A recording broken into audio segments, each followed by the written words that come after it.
जब सोवियत संघ टूटा तो एक साथ 15 नए देश बने। रूस, जो कभी दुनिया का सबसे बड़ा सुपर पावर था, अचानक कमजोर हो गया। अर्थव्यवस्था गिर चुकी थी, सेना पर पकड़ ढीली पड़ गई थी और दुनिया पर उसका दबदबा खत्म हो चुका था। इसी टूट फूट के बीच यूक्रेन एक स्वतंत्र देश बन गया।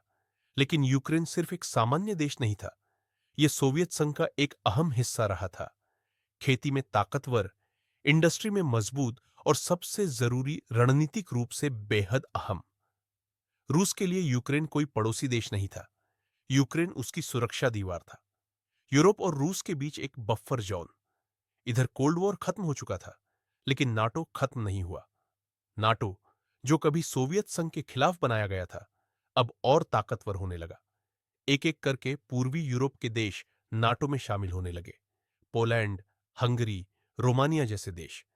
हर नए देश के जुड़ने के साथ नाटो रूस की सीमाओं के और करीब आता गया। रूस को लगा, अगर नाटो यूं ही आगे बढ़ता रहा तो एक दिन उसकी सेना सीधे रूस की सरहद पर खड़ी होगी। यहीं से डर पैदा हुआ, यहीं से पुराना तनाव दोबारा जाग उठा। अब बात आती है यूक्रेन की। यूक्रेन अगर नाटो में शामिल हो जाता तो रूस चारों तरफ से घिर जाता। इसलिए रूस की एक ही जिद थी, यूक्रेन नाटो का हिस्सा नहीं बनना चाहिए। लेकिन यूक्रेन की सोच बदल चुकी थी। उसे यूरोप जैसा विकास चाहिए था, यूरोप जैसा जीवन चाहिए था और नाटो की सुरक्षा चाहिए थी। यहीं से टकराव शुरू हुआ। साल 2014 में यूक्रेन में एक पश्चिम समर्थक सरकार आई। रूस को यह बिल्कुल भी मंजूर नहीं था और तभी रूस ने एक बड़ा कदम उठाया, क्रीमिया को अपने कब्जे में ले लिया। क्रीमिया सिर्फ जमीन का टुकड़ा नहीं था, वहां रूस का नेवी बेस था। यह रूस की सैन्य ताकत के लिए बेहद जरूरी था। दुनिया ने विरोध किया, रूस पर आर्थिक प्रतिबंध लगाए गए, लेकिन रूस पीछे नहीं हटा। इसके बाद हालात और बिगड़ते गए। छोटी छोटी झड़पें, राजनीतिक तनाव और आपसी दुश्मनी बढ़ती चली गई। फिर आया 24 फरवरी 2022।